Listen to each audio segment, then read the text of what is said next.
नमस्कार। स्वराज में आप सबों का स्वागत है और मैं हूं संतोष सिंह। और आज हम स्वराज में बात करने जा रहे हैं यूपी के मुख्यमंत्री योगी के बदलते तेवर को लेकर। जी हां, दूसरी बार जब वो मुख्यमंत्री बने हैं उनके कार्यकाल पर गौर करिए, किस तरीके से वो अपने कार्यशैली में बदलाव कर रहे हैं। जहां कहीं से भी कोई इस तरह का वीडियो वायरल होता है जिससे ये संदेश जाता हो कि लॉ एंड ऑर्डर प्रॉब्लम है या लॉ एंड ऑर्डर पर सवाल खड़े होते हैं, योगी सख्त हो जाते हैं।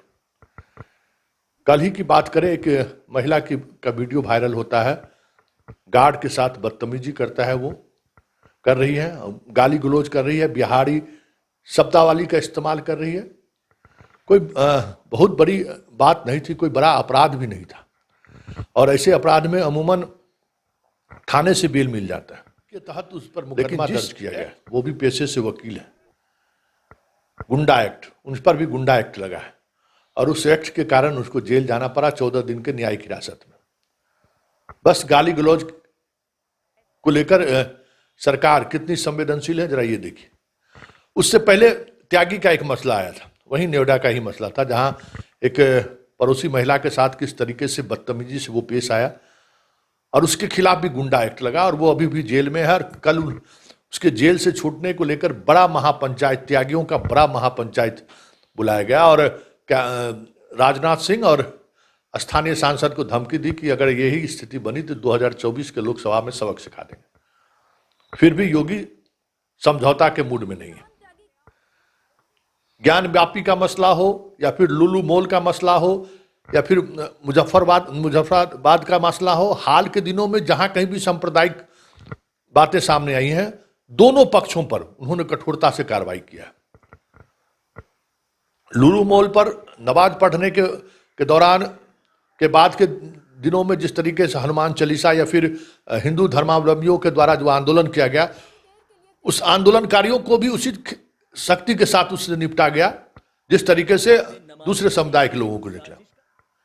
लाउड स्पीकर लगाने पर पाबंदी लगाई गई तो हिंदू मुस्लिम सिख ईसाई के साथ साथ शादी समारोह में भी वो पाबंदी जारी रही कि भाई जो कोर्ट का आदेश है उस कोर्ट का आदेश का अनुपालन होगा।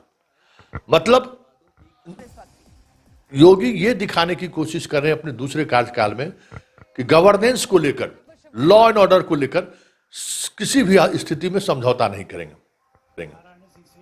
पहली बात। दूसरी बात ये कि यूपी को कॉमनल पॉलिटिक्स का अड्डा नहीं बनने देंगे और उसको कैसे रोका जा सकता है, इस पर योगी ज्ञान व्यापी के मामले में ही कोर्ट की जो भूमिका है, उसमें सरकारी वकील की जो भूमिका है, उस पर आप गौर करेंगे तो आप सरकार के बदलते हुए चरित्र को आप महसूस कर सकते हैं।